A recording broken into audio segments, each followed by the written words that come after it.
Myth 6: bug bounties are too costly and hard to budget for. In the past several weeks, we have been addressing bug bounty misconceptions in our guide, 7 Bug Bounty Myths Busted.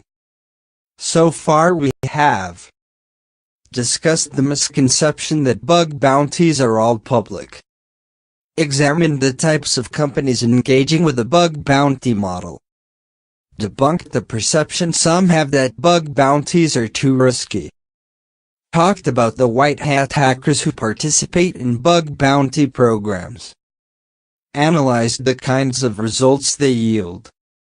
Today we are talking about the budget.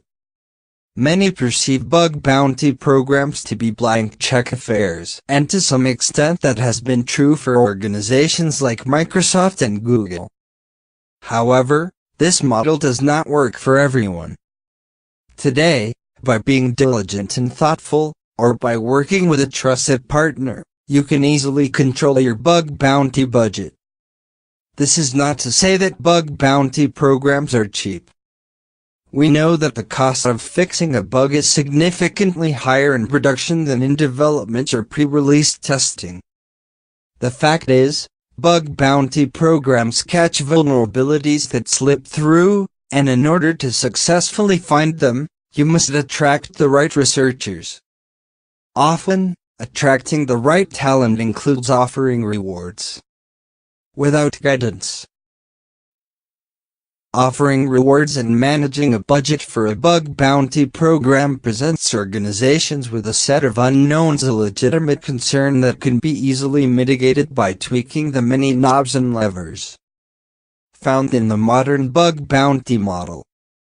Bugcrowd works with organizations of all kinds and sizes at different stages of security maturity to optimize the use of a bug bounty program for their unique needs, maximize the success of their program, and minimize unknown variables such as cost. In general, this can be broken down into 1. What you want to test, 2. How you want to test it, and 3. What incentive model you want to utilize. First, articulate what you do and do not want to be tested. The only way to articulate to researchers what you do and do not want to be tested, as well as the rules of your bug bounty program, is through the bounty brief.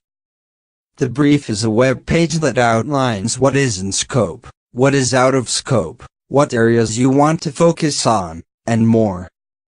It also communicates your reward range discussed below and disclosure rules. When approaching your bounty brief, start by defining a clear scope.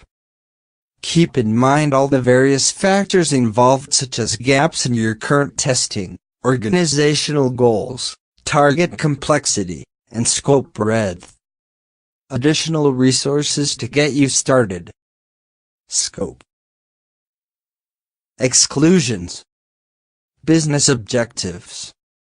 Second, decide how you want to run your program. By tailoring your bounty brief to your needs, you can better control what is tested, what results come in, and thus, how much money you pay out. Now you have to decide how you want to engage with the crowd. In general, there are a few different ways to do this.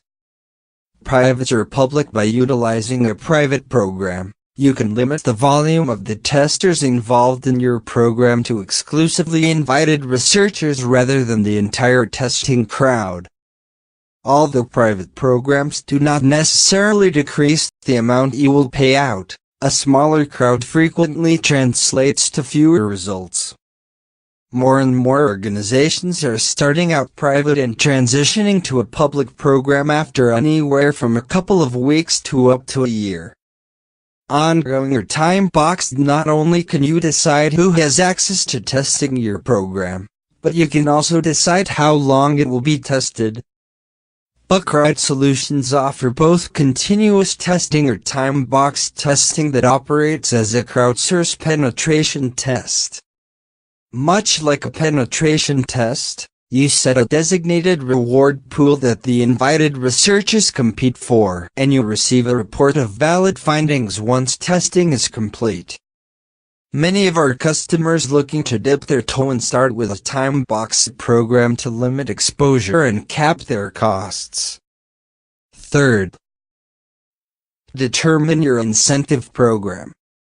That leads us to the next way to tweak your program money. In addition to, or in lieu of, starting out private, some organizations start with kudos or points-only programs, also known as vulnerability disclosure programs. Additionally, reward ranges vary. Increasing rewards throughout the lifetime of your program is a good way to boost engagement and tap into the differing expertise and skill levels of security researchers and skill levels. We offer guidance as to how much you should pay based on your organizational security maturity. Learn more about our suggestions in our vulnerability rating taxonomy. As you can see, there are many ways to limit spending or better budget for your program. And it's important to know that bug bounty programs must be thoughtful and planned in order to be truly successful. Stay tuned next week for our next myth-busting blog post and download the 7 Myths Guide to get a look at the most common bug bounty misconceptions. Want to learn more about common misconceptions around bug bounty programs? Like, subscribe and comment on my YouTube channel.